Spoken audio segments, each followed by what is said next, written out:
My wife's outfits have gotten so out of hand, I'm embarrassed to be seen with her in public, but she doesn't want my help or my opinion.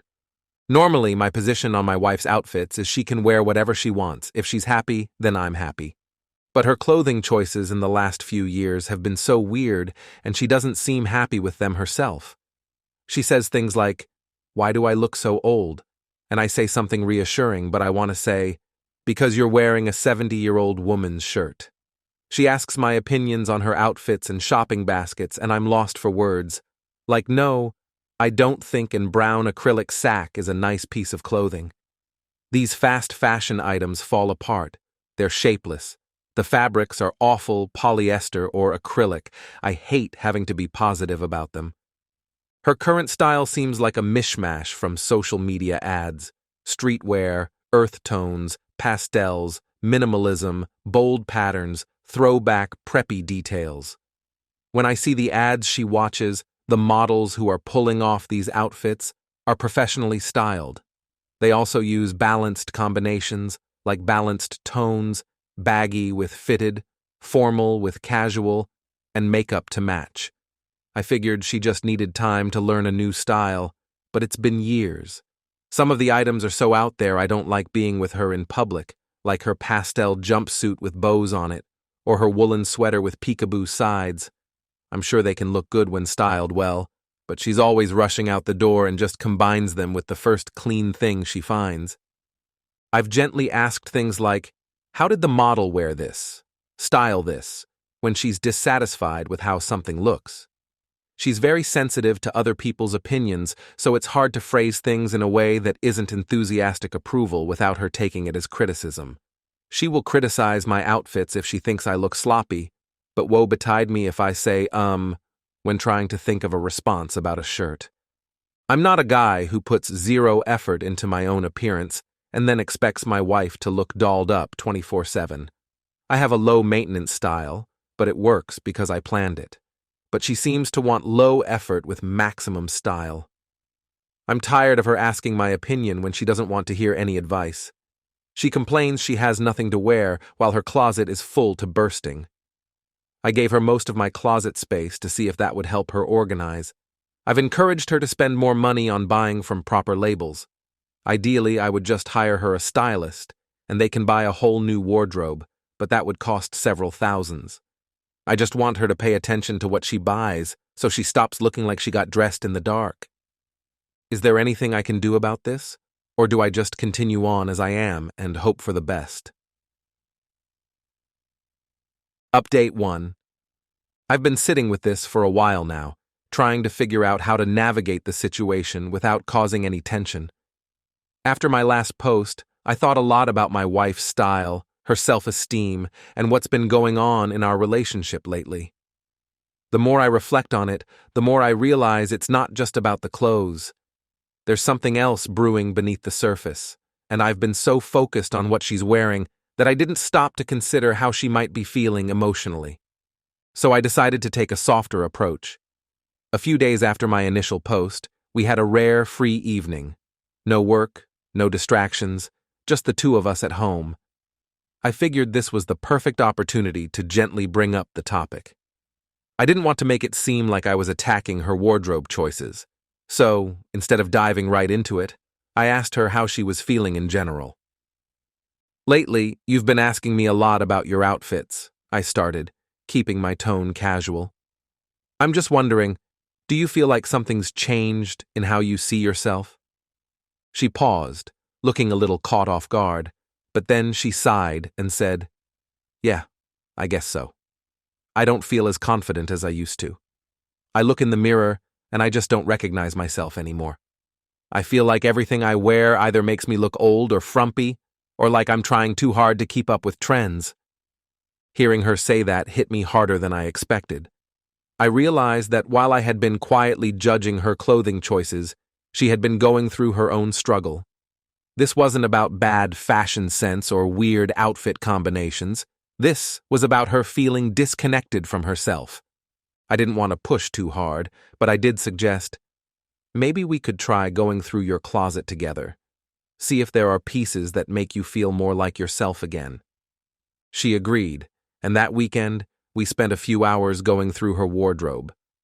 I tried to keep things light, offering up suggestions without being overly critical. To my surprise, she seemed open to it. We found a few dresses she hadn't worn in years, some nice blouses that had been shoved to the back, and even a couple of pairs of jeans that fit her perfectly, but had been forgotten. As we went through her clothes, she started opening up more. "I guess I've just been trying to figure out who I am now," she admitted. "It's like I don't fit into my old style anymore, but I also don't feel comfortable in these trendy pieces either. I'm kind of stuck." That really hit me. I'd been so focused on the outward signs, her clothes, her shopping habits, that I hadn't even considered that she was going through something deeper. She wasn't just throwing on random outfits for fun. She was struggling with her identity and trying to find her footing. After we finished sorting through her clothes, she decided to donate a bunch of the fast fashion items that she said weren't making her feel good anymore. I thought this was a major breakthrough, and I felt pretty good about where things were headed. But then, just when I thought we were making progress, another package arrived at our door. This time, it was from a different fast fashion brand I'd never heard of before. I didn't say anything, but inside, I was frustrated. I felt like we'd just taken one step forward, only to take 2 steps back. She opened the package excitedly, pulling out a bright neon jacket, a pair of wide-leg pants with a bold geometric print, and, no joke, a pair of platform shoes covered in glitter. I could tell by the look on her face that she was excited, but I was at a loss for words. I didn't want to crush her enthusiasm, so I kept my mouth shut and hoped that maybe this was just part of the process. The next day, she wore the neon jacket out to brunch with some friends. I tried to act normal, but I could tell she wasn't entirely comfortable in it. At one point, she even asked me, "Does this look okay? I feel like it's a bit much." I wanted to be honest, but I didn't want to hurt her feelings either. So I just said, "If you feel good in it, that's all that matters." She smiled, but I could tell she wasn't convinced. Over the next few days, things seemed to go back to normal, but I couldn't shake the feeling that there was more going on beneath the surface. She was still buying more clothes, still trying out new styles, but none of it seemed to be making her feel better. If anything, she seemed more frustrated than before. That's when I realized I needed to stop focusing on the clothes and start focusing on her. The outfits were just a symptom of something bigger, something that had been building for a while. And if I didn't address it soon, I was worried that this issue would keep growing until it became too big to fix.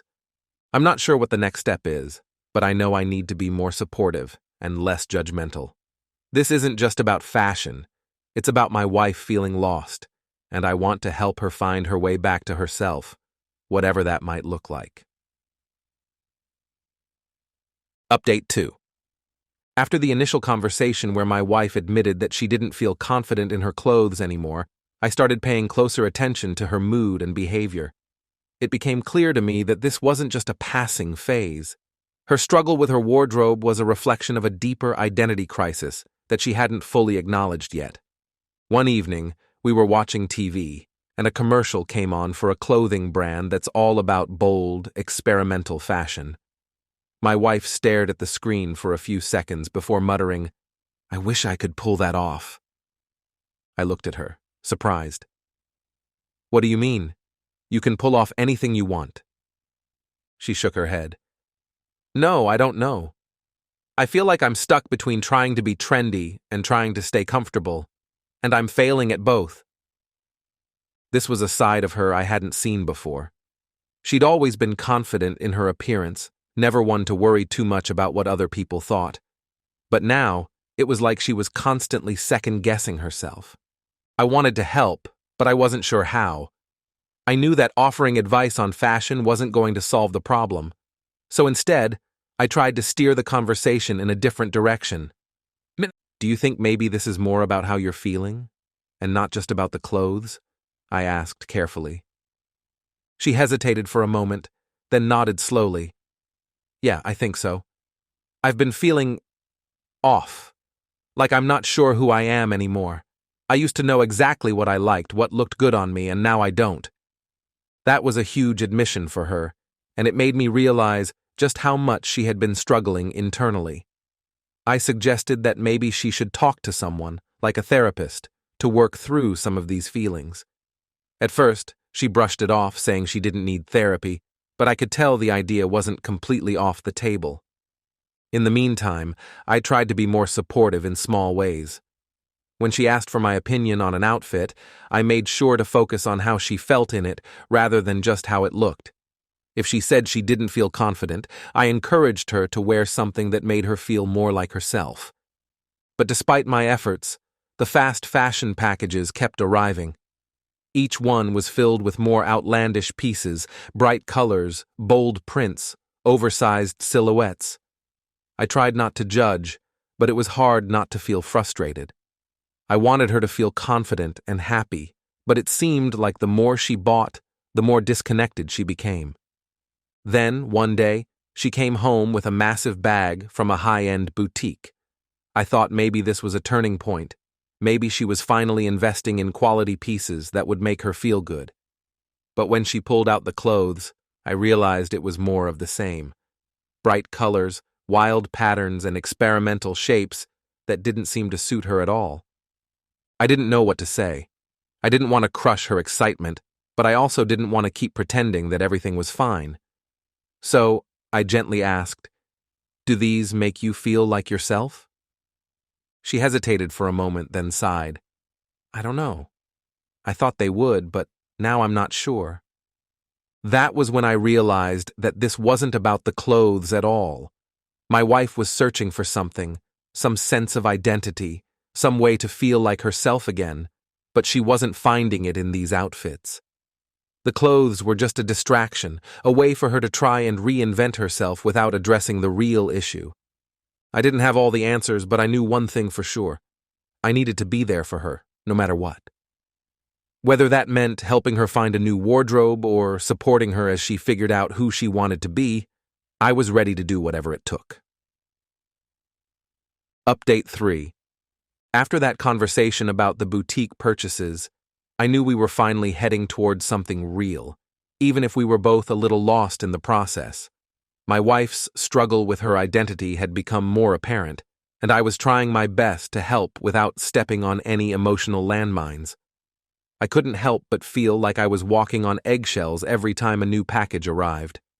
I wanted to be supportive, but it was starting to feel like she was using these clothes as a band-aid for a much deeper issue. Then something happened that I wasn't expecting. It was a typical Saturday morning, and we were both lounging around the house, enjoying the rare luxury of having no plans.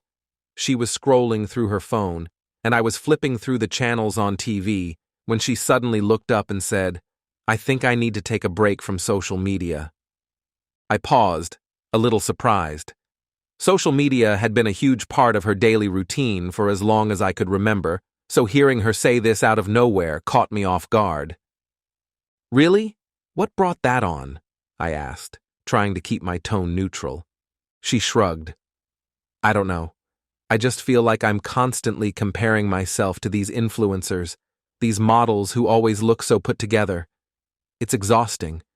I'm never going to look like them, but I keep buying clothes and hoping I will." That admission hit me like a ton of bricks. It was the first time she'd openly acknowledged the impact that social media had been having on her self-esteem. I'd suspected it for a while, but hearing her say it out loud was different. It felt like a breakthrough moment, like she was finally starting to confront the root of the problem. "Maybe a break would be a good idea," I said cautiously, not wanting to push too hard. "It sounds like it's been weighing on you a lot." She nodded slowly. "Yeah, I think it has. I don't even realize how much I'm comparing myself to them until I'm lying in bed at night, feeling like crap because I don't look as good in something as they do." I couldn't help but feel a pang of guilt. I'd spent so much time focusing on her clothes and how they looked, but I hadn't fully realized just how much external pressure she was dealing with. Social media can be a brutal comparison game, and it was clear that she'd been sucked into it more than I ever imagined. "So, what's the plan?" I asked, hoping she had some ideas on how to handle this. I think I'm going to delete Instagram for a while, she said, her voice sounding more resolved than I'd heard it in a long time. And maybe TikTok too. I just need some space to figure out what I actually like, without all these other voices in my head. Hearing her say that made me feel a weird combination of relief and concern.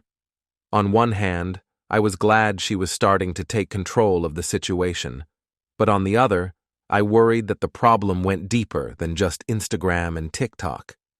Still, I knew this was a step in the right direction, and I wanted to support her however I could. Over the next few days, she started spending less time on her phone. She didn't delete the apps right away, but I noticed she was scrolling a lot less and seemed more present when we were together. The mood in our house shifted a little too. She wasn't as distracted, and for the first time in a while, she seemed like she was starting to relax. Then came the next big turning point. About a week after our conversation, I came home from work to find her in the living room, surrounded by piles of clothes. She had emptied out her entire closet, and from the looks of it, she was doing some serious decluttering. "What's going on here?" I asked, my eyebrows raised in surprise. She looked up at me with a small smile. "I'm getting rid of the stuff that doesn't make me feel good anymore. I've been holding on to all these pieces because I thought I should like them, but they just aren't me." I walked over and sat down next to her, picking up one of the dresses she had tossed aside. It was one of those fast fashion pieces that had seemed so out of place in her wardrobe. I held it up and asked, "You're sure you want to get rid of this?" She nodded. "Yeah, it doesn't make me feel confident. It's cute, but it's not me. I've been dressing for someone else's approval, not my own." That was a huge moment. I felt like, for the first time in years, she was starting to get back to herself. She wasn't just trying to keep up with trends or fit into some influencer mold. She was starting to prioritize her own sense of self-worth.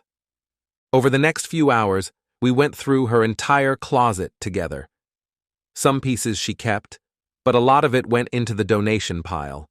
It wasn't about clearing out everything and starting fresh. It was about holding on to the things that made her feel good and getting rid of the ones that didn't.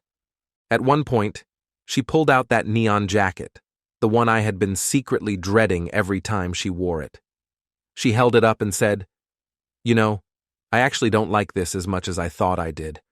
I think I bought it because it looked cool on the model, but it's not really my style." I let out a small laugh, relieved that I didn't have to fake enthusiasm for it anymore. "Well, if it doesn't make you feel good, then yeah, it's probably time for it to go." She tossed it into the donation pile with a smile. It was a small victory, but it felt like a big step toward her finding her own sense of style again. In the days that followed, I noticed a real shift in her. She wasn't constantly asking for my opinion on her outfits anymore. When she did ask, it was more about whether something was comfortable or practical, not whether it looked good compared to some influencer she'd seen online. We even went shopping together one weekend, and this time, she wasn't just grabbing whatever trendy piece caught her eye. She was thoughtful about what she picked out, making sure it was something that made her feel like herself. One night, after we'd gotten back from a particularly successful shopping trip, she turned to me and said, "You know, I think I'm finally starting to figure out my style again. It's not about what everyone else is wearing. It's about what makes me feel good." I smiled, feeling genuinely proud of her. "I'm really happy to hear that," I said, and I meant it. It felt like we had finally turned a corner, and she was starting to reconnect with herself. Of course, things weren't perfect overnight. She still had moments where she doubted herself, where she felt like she wasn't living up to some impossible standard. But those moments were becoming fewer and farther between. More importantly, she was learning how to be kinder to herself, and that made all the difference. As for me, I realized that my role in all of this wasn't to give her the perfect fashion advice or to tell her what to wear. It was to support her as she figured it out on her own. And honestly, that's all I really wanted to do, to see her happy and confident in her own skin. So, here we are, a few months later, and things are looking up. Her wardrobe is still a work in progress, but it's no longer a source of constant stress. We've both learned a lot throughout this process, and I'm just grateful that we've come out the other side stronger and more connected than before.